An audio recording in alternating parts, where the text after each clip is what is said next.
You want to take your, And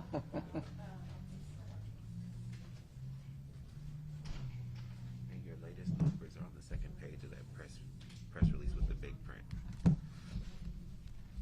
That one, yes, sir.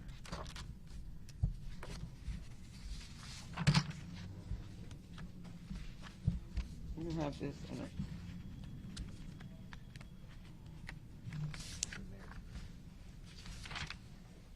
Thank you, ma'am. These are the numbers. Sorry.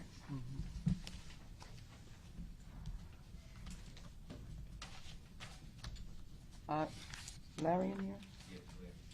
Make sure you get those postal people back in, please. Yes, ma'am. You talking about right here? Excuse me, you talking about right here? Yes, ma'am. It starts there and it goes to the third page. These are approved by the mayor? Yes, ma'am. This is Houston Chronicle. Well, no, no.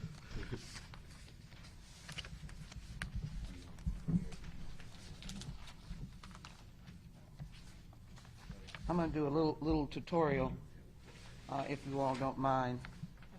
I was delayed because I was talking, I haven't started yet, but I was on the phone to Washington to get an update. Excuse me.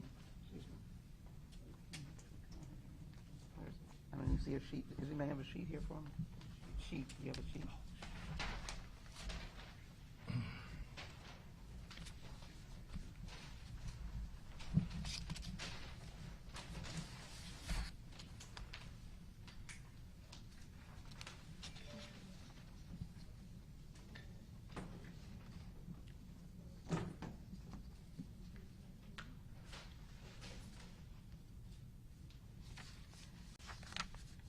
Let me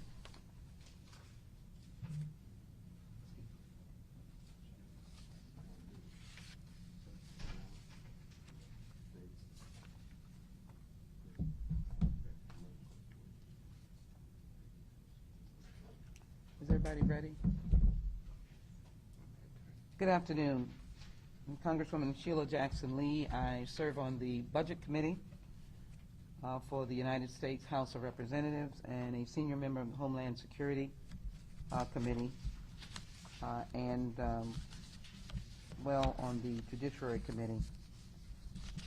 Today I wanted to capture the crisis of where we are with respect to the negotiations in Washington. And I just got off the phone with the leadership team that is now working to improve our position in terms of securing these dollars. There was an early collapse of the negotiations for good reason. But the White House has just now come back to the Hill and is right now, as we speak, meeting with Speaker Pelosi and meeting with Leader Schumer. I want to give you a background just very briefly of my district, and wherever I go, this is what I am facing. We are an average age of 32 years. 0.5 in the 18th Congressional District. Our average income is about $47,000. It ranges between $35,000 and $47,000. Our unemployment rate just in this congressional district, in this moment of COVID-19, is 10%. Our poverty rate of 18, almost 20%. We've got 175,000 individuals who are without health insurance. Now, those numbers are numbers that we can gather. But everybody knows, as the mayor knows, the city moves, it grows, people come in and come out. People don't record that they're unemployed. People have been unemployed for a while, and they fall off the numbers. What we're here to say is that we are in a crisis. We don't have moments to wait. And 10 weeks ago, the Democratic House of Representatives, all of us, and it was a bipartisan bill in the House, voted for a $3 trillion plus relief bill for this nation. We wanted to deal with what we saw was the approaching family insecurity. The mayor and I have been at a number of food distribution There is never a time when the line is only 10 cars. The mayor has a school giveaway. They're giving away food at the same time. We gave away food this past Monday in a food desert after gyms burned down, and we ran out of food. And people kept driving up and saying, "Any more food, Linda? Any more food?" And the food was all gone. Somebody said, "Are you going to come back?" And so we're dealing with financial insecurity.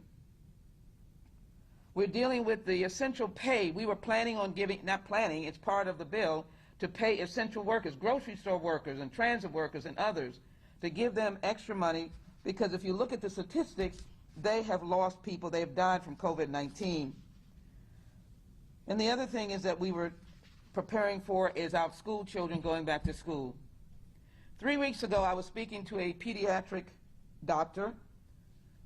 Certainly, I will not reference who that was, because it certainly was a professional, a loving professional, but they emphasized children can't get COVID-19, children can't transmit it. That was just 3 to 4 weeks ago. The science now, where we've lost a 5-year-old, where there are 30-some children in a daycare, where almost 300 kids were COVID-19 at a Georgia camp, and a 5-year-old died in Georgia today. So we can't tell COVID-19 what to do, but we can be at the front line of helping the American people. And so I just want to do this briefly and then give you an update on the negotiations, and I will yield to the mayor of the city of Houston, who I join him in saying mask up. But that is not the only thing that he knows we can do. We're saying mask up, wash your hands, socially distance. But we need some other resources. City Council, Mayor, thank you for the support on eviction, but you gave money. We have the authority to hold up and give a moratorium on evictions and foreclosures, because cities are not going to be able to do this over and over again. We need a moratorium to the extent that the mortgage holders, the banks, everybody is whole, because everything is at a standstill. That is in this bill. And so we're here today to hopefully have impact on our congressional delegation, to have impact on the Senate and the Senate Majority Leader, but to explain to the American people and our own neighbors here in Houston that we have a crisis and we need a move on. They're going to be negotiating over the weekend, and there'll be a call back. But it is important to hear from the representatives of city workers, the representatives of the Postal, the representatives of workers. And so let me just briefly, as I walk and come back to give you this, I just want to highlight something here. You know, I thought I'd bring the Constitution, which says that the President of the United States shall take care that the laws be faithfully executed on behalf of all of us. You know, in essence, in modern day language, it means help us. We know that we've lost a whole lot of folk under this present health care absence, beating down on Obamacare and nothing in substitute. And this is what we have, uninsured almost double. And they use the term Trump care, which really means that we have stripped Obamacare. And we have projected, this is what happens when you repeal Obamacare, and only about 1 million have been able to get any insurance under a so-called replacement plan, because I can't even articulate what it is. And we're finding people coming to testing sites, grateful that there is no charge, no pre-registration, because they have no insurance. Right. And Mayor, I think I heard you say that we should get tested again. Right. And that means people are frightened. Do I have the ability to get tested again? They have no insurance. I just thought I would let us look at some people who will say we are human too. And that's why we fought against anything that separates, there's the public charge issue, but we've tried to overcome that because we don't need people being sick when they're all human beings. We just wanted to emphasize the American people are looking for some help, and this is what's happening in our medical facilities, even though the hospitalization I know has gone down, and I'm appreciative of that. But we also realize that even as that happens, people are still dying, and people are still coming into the hospitals. Our U.S. Postal Service, you know, you never miss your water until your well runs dry. And lo and behold, we have known the postal workers and carriers for all of our life. As a high school student, I was privileged because I thought it was a big deal to get a job in the post office. I don't know why I picked, or they picked the coldest one. I thought I was in a refrigerator. But it was the old days of putting mail in these little cubby holes. But I appreciate the fact that there was a lot of folk out there waiting for the mail. And we are trying to nickel and dime and close down the Postal Service. We're not going to let it be done, and that's why we're at loggerheads. So with these numbers, I just want to give us where we are. This is how we communicate in Washington. This is all the requests in talking to the mayor that I've already submitted. It's a long list. It includes the public funding. It includes everything that the mayor told me he needed. This is how I communicate with the Speaker of the House. And in it is to not shut down the census, more public funding for the villages and counties. We also asked for $120 billion for restaurant relief. That was something extra because you're dealing with that crisis. School money, $175 billion. Testing money, $75 billion. The moratorium on evictions and mortgages. I think they've covered increase our testing sites, and certainly the protection of Medicare and Medicaid. This goes along the lines of what we specifically needed here, transit dollars, and I think I've covered the ones that you have asked for. That's public funding. So here's where we are. And I also had the cash disbursement and the $600, which I'm not budging from. And I hope my leadership does not budge from it, because everybody I talk to cannot do without it. But right now, we are close on the $600, and my word to them was not to give up on $600.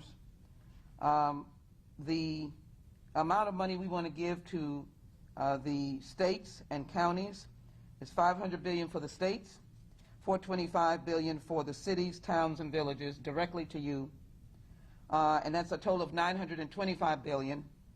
And the Republicans are at $150 billion.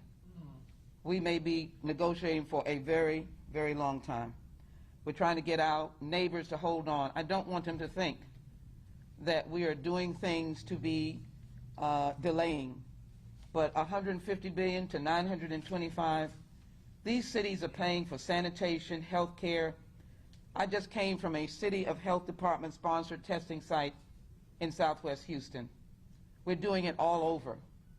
And so they're paying sanitation, they're paying police and fire, they're paying testing, they are dealing with paying their personnel throughout who are doing essential services. And we're at $150 billion, so we're at a big difference. And then with respect to testing, I don't want to move from $75 billion. Right now we're $50 billion apart. So that means they're at $25 billion, we're at $75 billion. We're testing. Some people are getting frustrated. There is no scientist, no doctor who has denied that testing is diagnostic and necessary. What our job should be is to move the results faster. And for that we need more labs, and that's what I asked them for, more labs, so that we can test faster, or the results, excuse me, faster. That's what we need. So we're $50 billion apart. We're working on the $175 billion for the schools, but again, there may be some chipping away at that. That's the basic elements of what we're trying, and certainly, as the Postal Service understands, we are committed to providing support, which I did include in my request, the support of the Postal Service. Hope we will hear from them. They're getting chopped down on hours. Their overtime is being cut down. And we're just refusing to accept the vital role that they play to be diminished by someone who doesn't know anything about the Postal Service. And the Postal Service is here today. They'll tell you what their hard work is. That's all I'm asking them to do. What they get up and do every day, rain or shine. On the cash disbursements, I've always wanted $3,000 a person, but what we have asked for was $1,200 for every adult and every child. They want $1,200, so we would get $6,000 for a family of 5. I think that adds up to a family of 5. Republicans are asking for $1,200, and then they'll give $500 per child. I'm telling you, there are people out here that are desperate. And someone made an important point. It wasn't me, it was an economist. Most of the people receiving this money are consumers. It will not be under their mattress. It will circulate out in this community. It will help small businesses. It will help grocery stores, the gas stations, getting to work. That's what the cash disbursement is. And in the calls that I've had today, no one could tell me when COVID-19 was going to end. Nobody was going to say, I think we're going to make it between now and then. That means we don't come back to a appropriations bill every 15 minutes or every 2 weeks. We have to do it when we are all of one mind.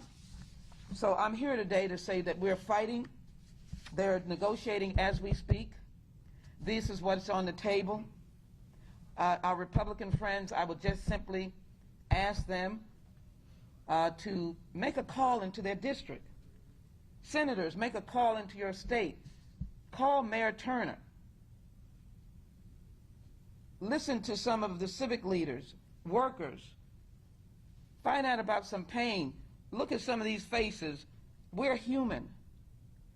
Because we're going to be negotiating through the weekend. Something has to move the ball to get them to understand that this is not playing. And the argument that people are using this money to stay home, every worker that I have seen has really denied that. Really denied it.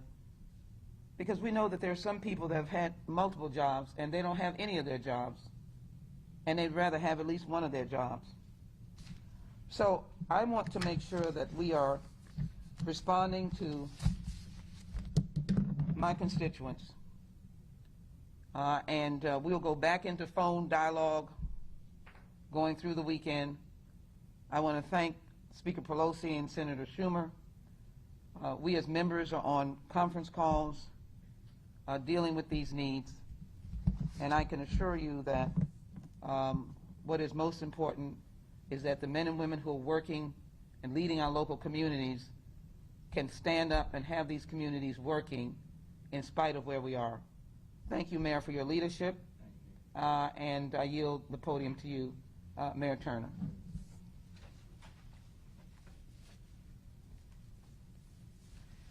Let me start off by thanking Congresswoman Sheila Jackson Lee, and I find myself over the last 6 months especially thanking her again and again and again. Quite frankly, I cannot state it even better or more succinctly than what the Congresswoman has already said. Ditto to all of those points. Congresswoman, I'm standing here with you, and then, of course, AFL-CIO asked me, the postal workers. Let me just say this. You cannot pick up the trash remotely, okay? You just can't. You can't do the testing remotely, okay? You can't fix these streets remotely. These are all municipal employees, and in order for businesses to be open, in order for people to stay at home, you need city workers. You can't provide a safe community, and police are at home, protect buildings and go and attend to fires and firefighters at home.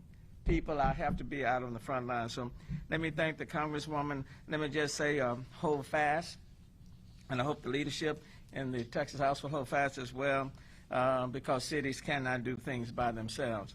And so I'm pleased to join Congresswoman Sheila Jackson Lee to add my voice and encourage her and Congress to pass the HEROES Act and for the President to sign it once it gets to his desk. Extending the unemployment insurance supplement is vital in supporting the record number of Americans who have lost their jobs through no fault of their own. Stability for millions of workers is also dependent on rental and mortgage relief. People are stressing out. The anxiety level is high. We're talking about going to school, and families could be at home or losing their homes at the same time. And quite frankly, what the city did this week is not nearly enough. And so this rental and mortgage relief is critical. And let me just plead with the U.S. Senate, please, people are needing help. Here in Houston, we are dedicating an additional $15 million in Federal CARES Act dollars towards rental assistance, along with an additional $5 million in private philanthropy targeted to those ineligible for CARES funding, for a total of $35 million with the two packages that we have passed.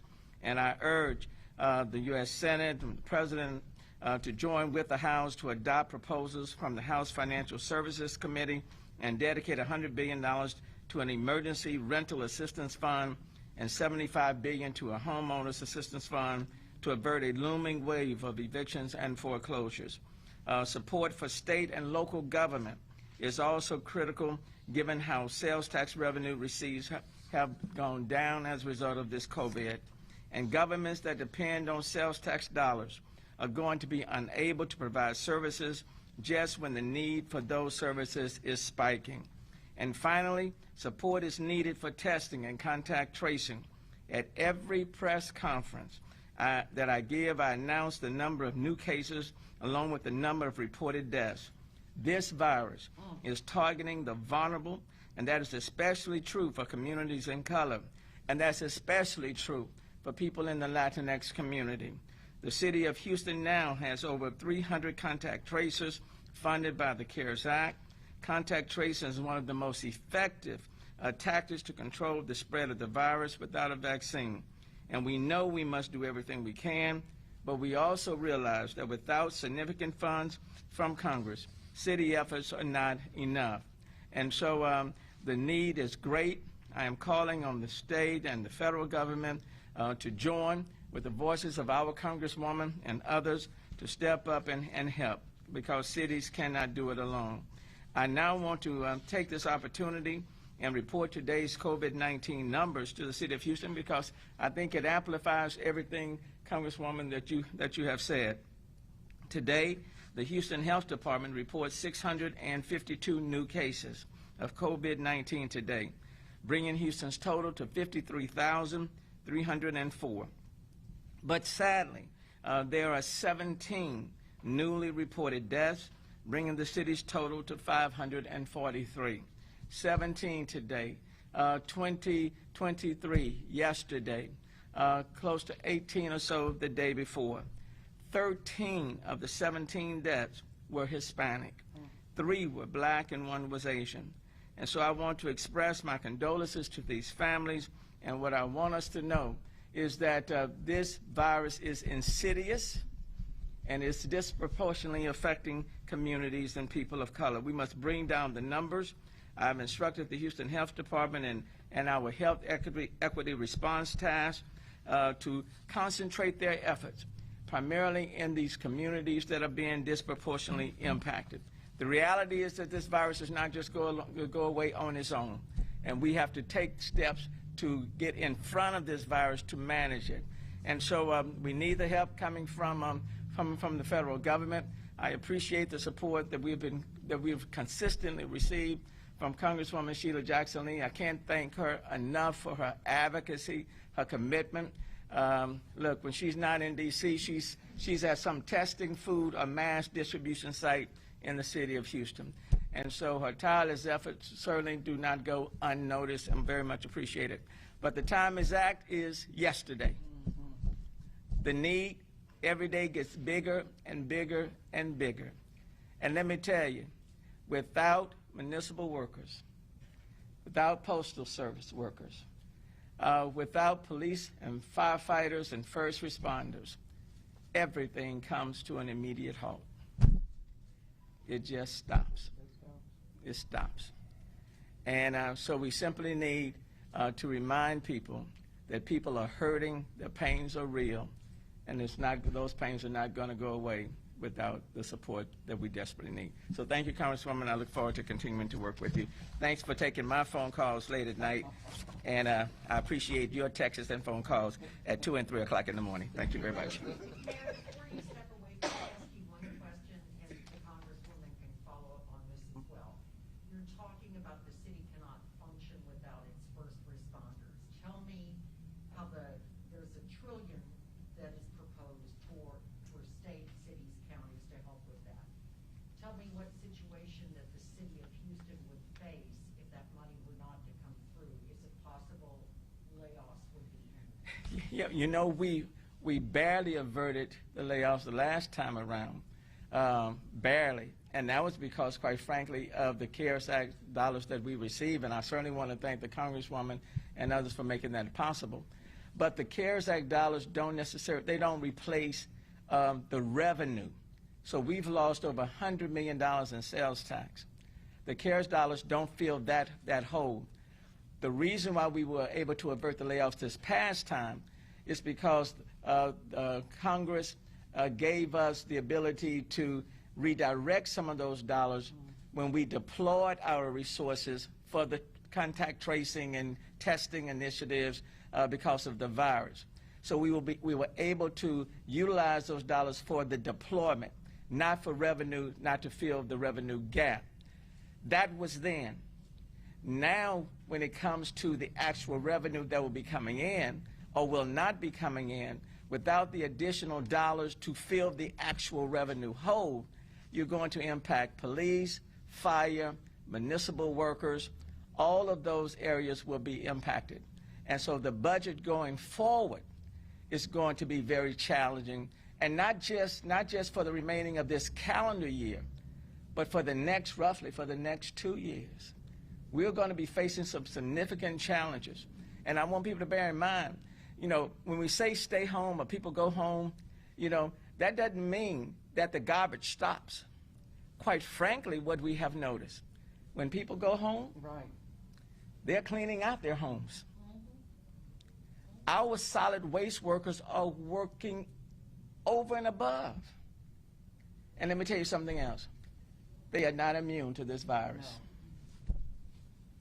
They're contracting the virus, they're getting sick, they're having to quarantine. People want the roads and streets fixed, okay? They may be at home, but they're still on the road. That hasn't stopped. And tomorrow, for example, we'll be attending the funeral of firefighter Pacheco from the virus. Without the additional revenue, you are maximizing the adverse impact on all of our workers. And that means on the services the city has to offer. And ultimately, we are the backbone of the public and private sector. And that's why the public assistance that the Congresswoman is speaking about is so critically important. Don't shortchange the workers and think you're getting by. You cannot shortchange workers and expect to have a thriving open economy. It just does not work. Machines do a lot, but in the absence of people, the machines will just be there. Thank you, Congressman. If I might endeavor, I'm going to answer this, but I'd like to quickly let 2 labor speakers come, and then we'll open it up for questions. And at the end, as we always do, the mayor and I, we do a moment of silence for those who have passed away. Now 160,000 dead in the United States, and we're way over 4 trillion. We expect to be, 4 million. We expect to be 5 million tragically, and as everyone knows, the models that have been projected, if we continue to go up and down, and when I say that, some people wearing masks, some people not wearing masks, and it keeps going up and down, we're expecting 300,000 dead. I don't know if Americans ever imagined, outside of war, that we'd ever confront this kind of war. The question is, leadership from the very top has to take a national stance. I asked the leader of the CDC to convey to the president that we need a national mass order because we don't have one. And there are different places where it's voluntary and it's catch as catch can. And the mayor knows that even in this place, as we have masked up, there are individuals who are not responding. Thank you for your extra incentive. But let me just explain this. That is where we are loggerheads. In $925 billion, we asked for $1 trillion. And so we're at $925 billion. But what is being offered by the Republican Senate is $150 billion. We think the White House and Secretary Mnuchin can get it going. We can't do anything with $150 billion. So as they came back from the White House, which is a good thing, just about 30 minutes ago, they need to come back with the message of getting it done. The president said that he would sign an order for $600. This bill can be signed by Monday or Tuesday. It has $600 in it, $1,200. And if we do the right thing, we'd have $1,200 per child. Give parents a leverage. The mortgage and eviction dollars, that's what we have in there. And we're using the amount of money that we have for the essential workers, many of whom have died in the line of duty, $200 billion. Now, we're not just making money or playing with money. We know that money will go back into the economy. That was the same formula that we used when in 2009, President Obama's first year, everybody was skeptical. Everybody was hitting us hard. Then we did that $800 billion plus stimulus because of the collapse of the economy. And lo and behold, no one can even remember that anymore because it stimulated the economy and it saved us from absolute collapse. Because the people take that money and they invest in the economy. So the money that we want to give to states and local areas, and by the way, it includes cities, counties, villages, and tribal units. You can't, what can you do with $150 billion? I don't even know what you can do with that. Who is that going to help? What essential worker is that going to help? So let me, I'll have a quick announcement about nursing homes. Let me ask Linda Morales to come quickly and thank her for her presence here with the AFL-CIO leadership in the AFL-CIO, and as well a staunch fighter for workers' rights. Linda Morales. Thank you, Congresswoman. Thank you, Mayor, for being here. I'm Linda Morales with the Gulf Coast Area Labor Federation of the AFL-CIO. We represent about 95 affiliated unions in the public sector, manufacturing, building and construction trades, transportation of people and goods, hospitality, communications, and service industries like our American Postal Workers and the National Association of Letter Carriers. These workers keep our country moving and keep the U.S. economy working for us during this time of crisis, getting prescriptions delivered to people, sheltering in place, making e-commerce possible, and keeping families connected. It is the emergency distribution system when our country is in crisis.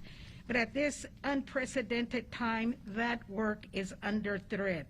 The coronavirus shutdown is plummeting postal revenues while increasing cost.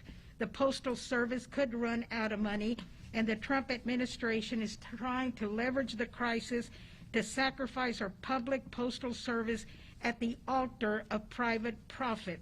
The loss of the United States Postal Service would shatter our response to the coronavirus pandemic, hit already weakened businesses, and ravage communities. Our postal workers need all Americans, Democrats and Republicans, to provide urgent and ongoing financial support from the federal government during this public health and economic crisis.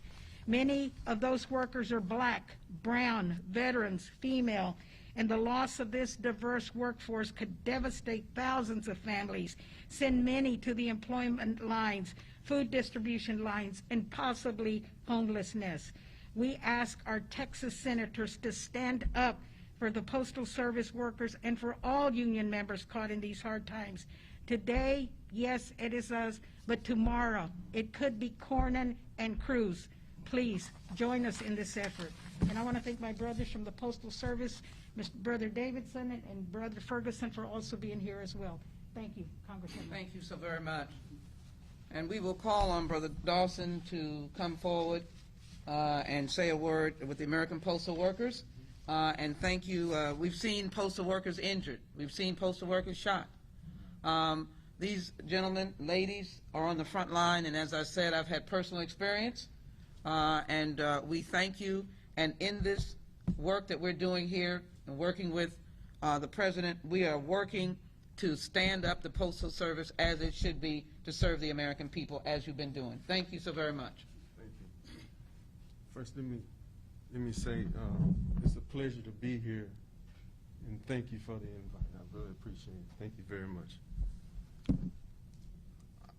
I want to share with you from the eyes of postal workers. Just tell them who you are. I'm Al Davidson, the president of the American Postal Workers Union here in Houston, and I think I'm qualified to let you, all of you, know what the Postal Service employees are experiencing in this time of crisis. We have a new Postmaster General, and he's implemented a plan that, in essence, what it's doing is delaying our mail, your mail.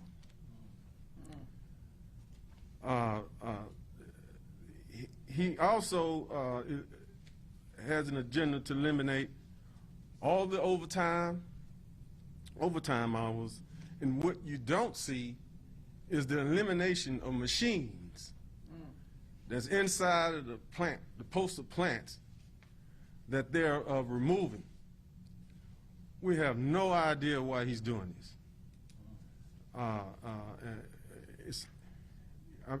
We just don't understand it. Not only that, it's a safety hazard because they only use one person on a machine.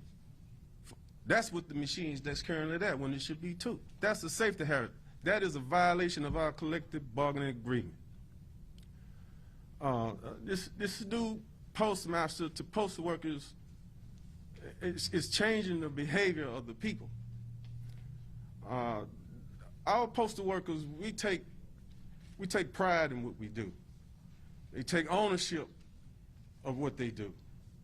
What are you supposed to tell a person that they don't have their medication? What are you supposed to say when it's normally there on Fridays? Postal workers have a working relationship with these people. Their checks are not there now. Why? Because they took the machines out. Why delay the mail? Is this a coincidence? No tax dollars, zero tax dollars is funded to the Postal Service. Postal Service revenue is exclusively from postage and nothing else. A lot of people don't even know that. Postal Service is not even included. We want the Postal Service to have a stimulus relief. We need $25 billion so we can stay afloat. But this current administration, they don't seem to understand that we operate like a business, you know, and for some reason to put a stronghold on the service, everyone else has released, but with the exception of the Postal Service. So this has an effect on our veterans, on our frontline workers. They're out there, and don't forget about us, the Postal Service. We always provide. We are always there, whether your house in the valleys, near the mountains, or what have you. Our competitors come to us. They get stimulus release, but we don't. Why? Is there a coincidence? Does it have something to do with the election that's coming up? Voting by mail. How can we get it done if you take the machines out?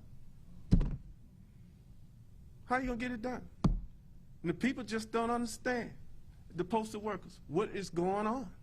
We've never seen it. It's a crisis. So I'm just letting you know what's going on within the Postal Service, things that you don't see. And I speak for the postal workers that are not able to tell you. Yeah. That's where we are right now. And thank you for bringing me in to voice this. This is from the eyes of the people, from the Postal Service. Thank you.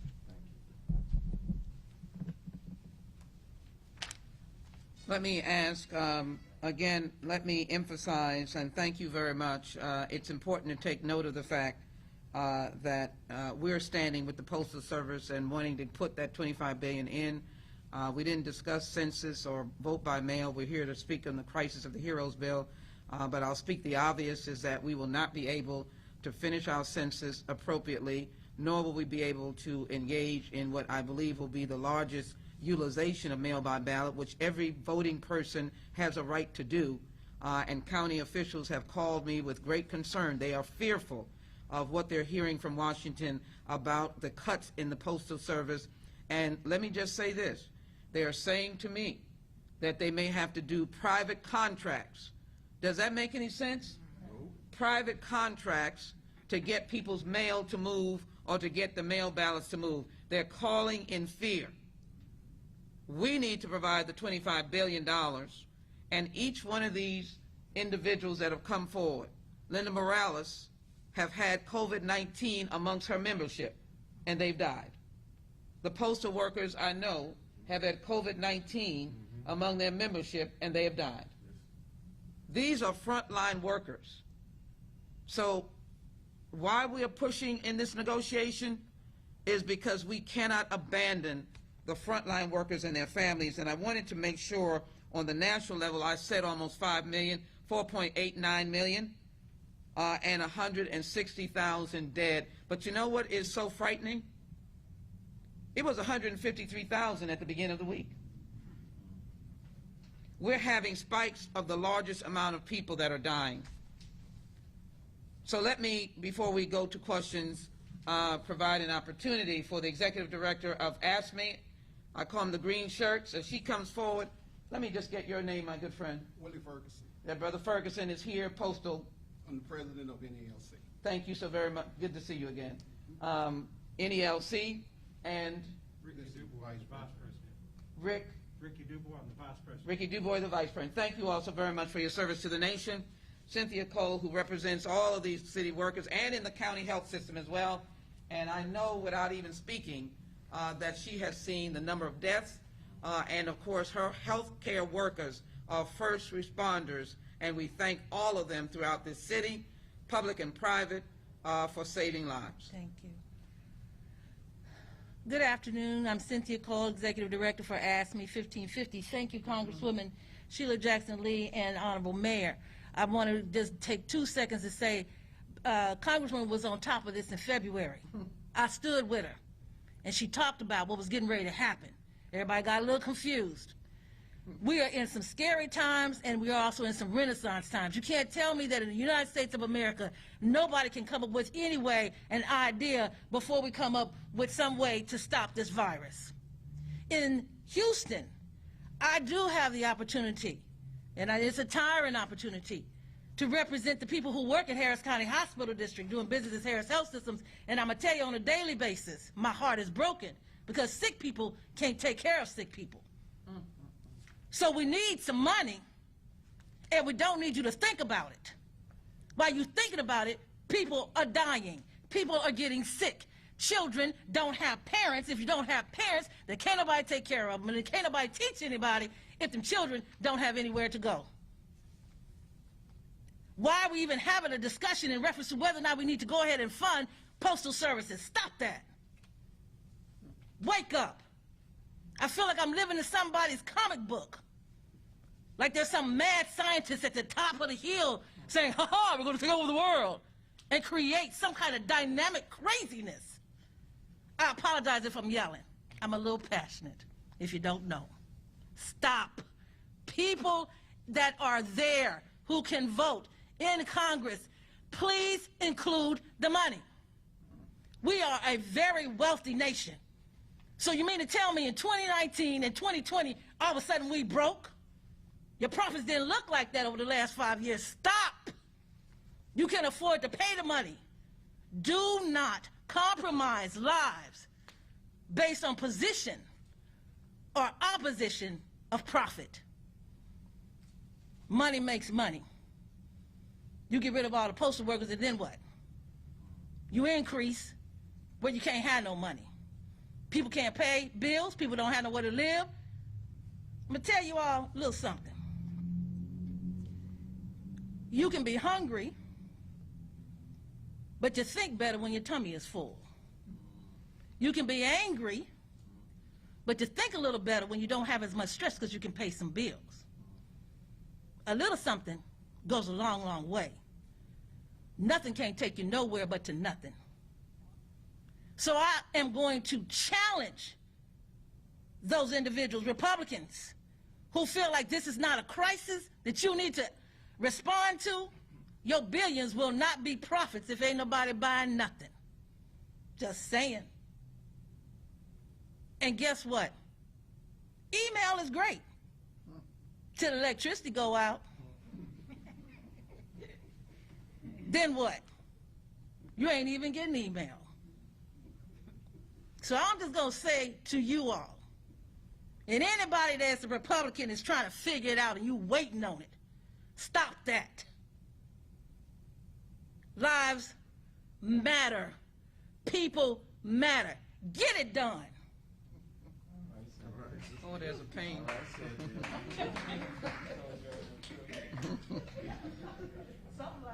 Let me do one small explanation so you all can understand something, Mayor, if you can understand something.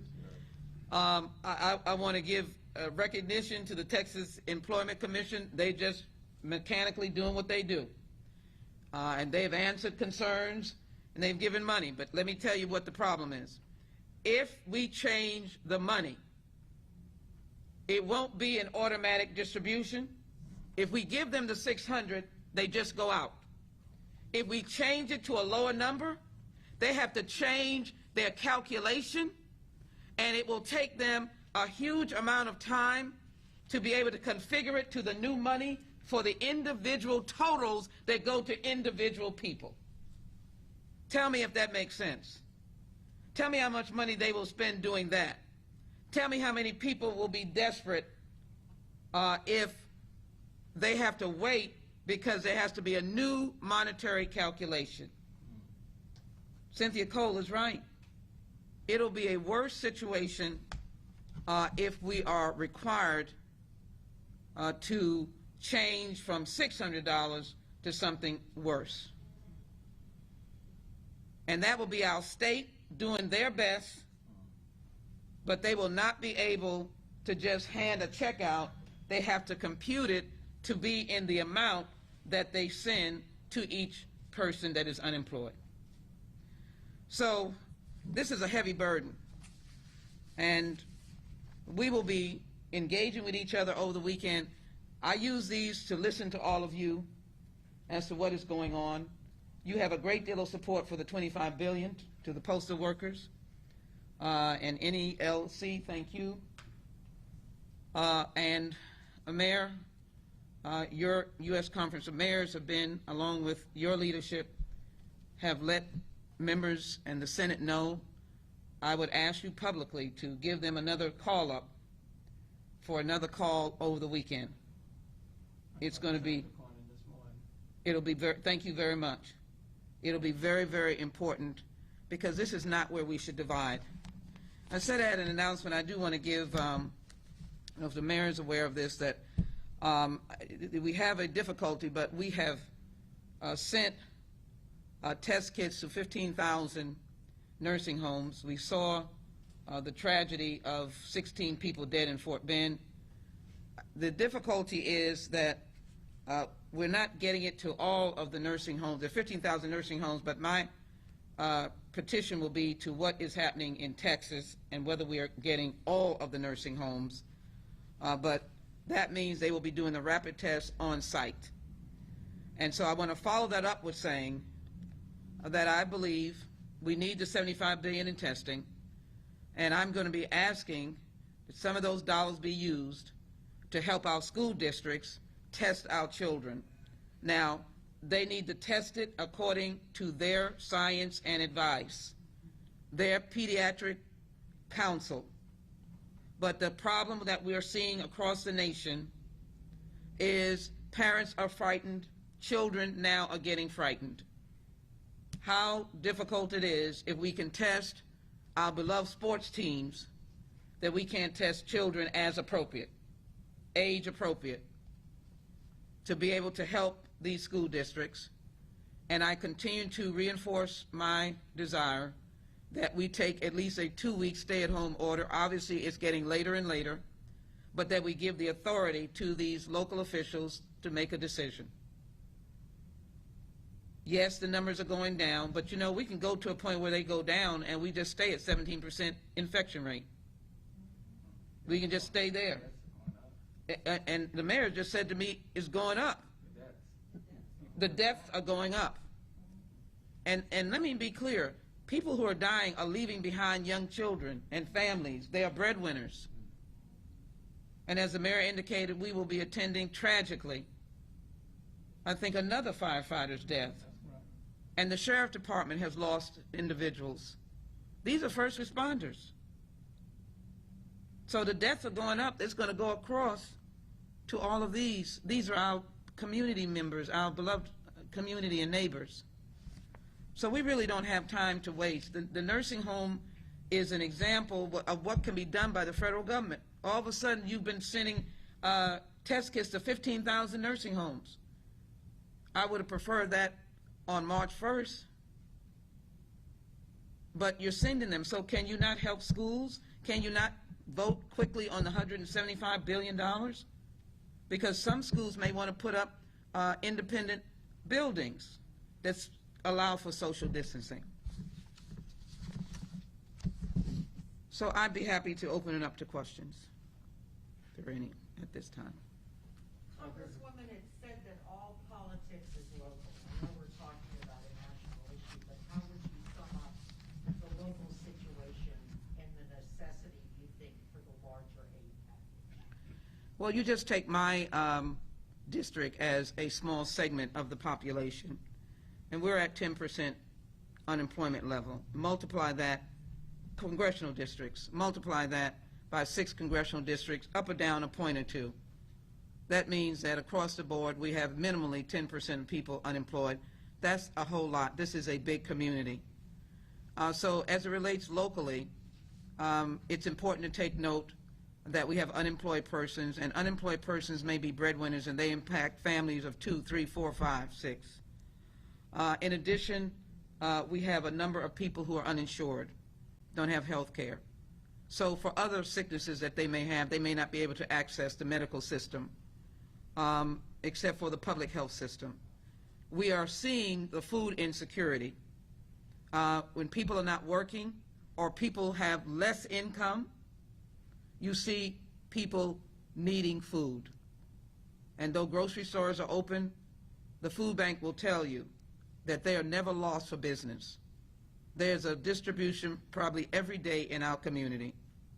So between food insecurity, the high unemployment, not being able to find work, we know that our restaurant community has been hit hard, and we also know that there's certain segments of our population, African American and Latinx, have had a high number of deaths. The mayor and I were together 2 weeks ago. There were 11 dead, and I think the most were Hispanic, Latinx, and African American. And they're not elderly persons. Final point is, we have dispelled the myth that the only people who get sick and die are elderly people. They are in hospitals burying sick people that are of an age that are middle class, young, and otherwise. And so it impacts our community that we're losing young people, we're losing families, we're losing all of these individuals. That's how it impacts us. Congresswoman, this question is from KPRC. Many families and local businesses in Houston are still struggling after Hurricane Harvey. They took out SBA disaster loans, and now 3 years later, they're struggling financially because of COVID. Is there a provision in the HEROES Act to give SBA disaster loans? Well, there is a provision in there to provide additional PPPs, which can be forgiven if they use it for employment. That's a legislative issue, meaning that that is an issue that we can take care of, and it is our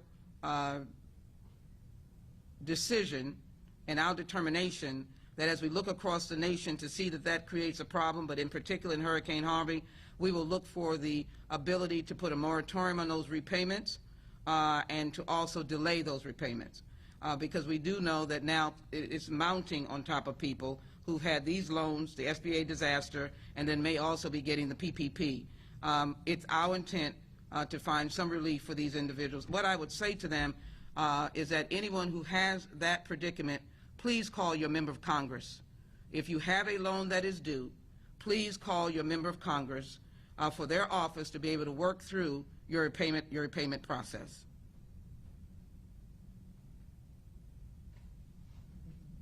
Any other questions? So let me close by making this point again. We can't look at the deaths here in this community, or 160,000 across the nation, and not feel the pain of fellow Americans who have lost loved ones, nor the 5 million that are infected across the nation, and not feel the pain. We cannot, as Mayor Turner said, watch the death rate go up in this community and not feel the pain. We've got only a few hours, Saturday, Sunday, maybe Monday. We have been without the $600 because it ended on July 25th, so no one got that money for the beginning of the month expenses. If we can turn it around, this money is retroactive, and it will go back to August 1st in terms of the fact that you will not lose proportionately your monies that you were given. That money is needed. The $925 billion for public funds, local governments, you getting $425 billion, meaning cities and counties, is absolutely important. The mayor has communicated to the leadership in the Senate. I've been communicating with the leadership in in my leadership, and they're back at the table again. It's important for Houstonians to know it's going to impact you.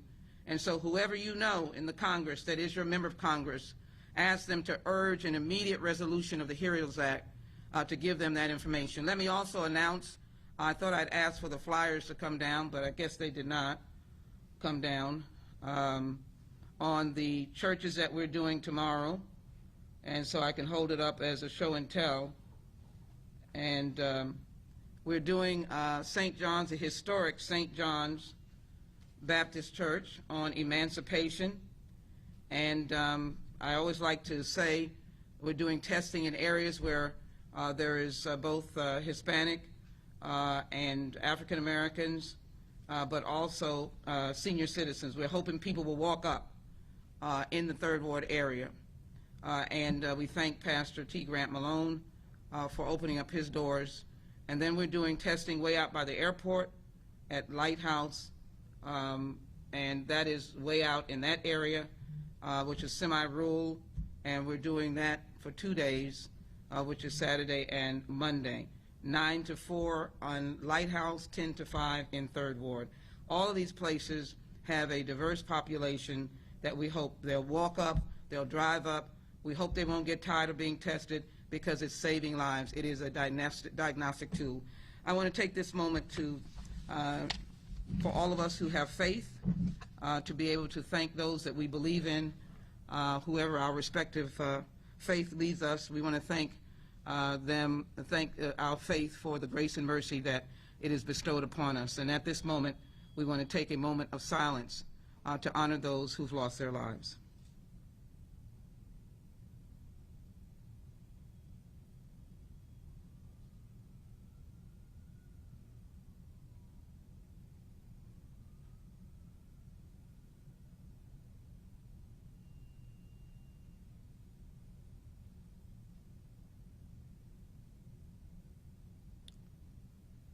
Thank you and amen. Thank you all very much. Thank you, Mayor.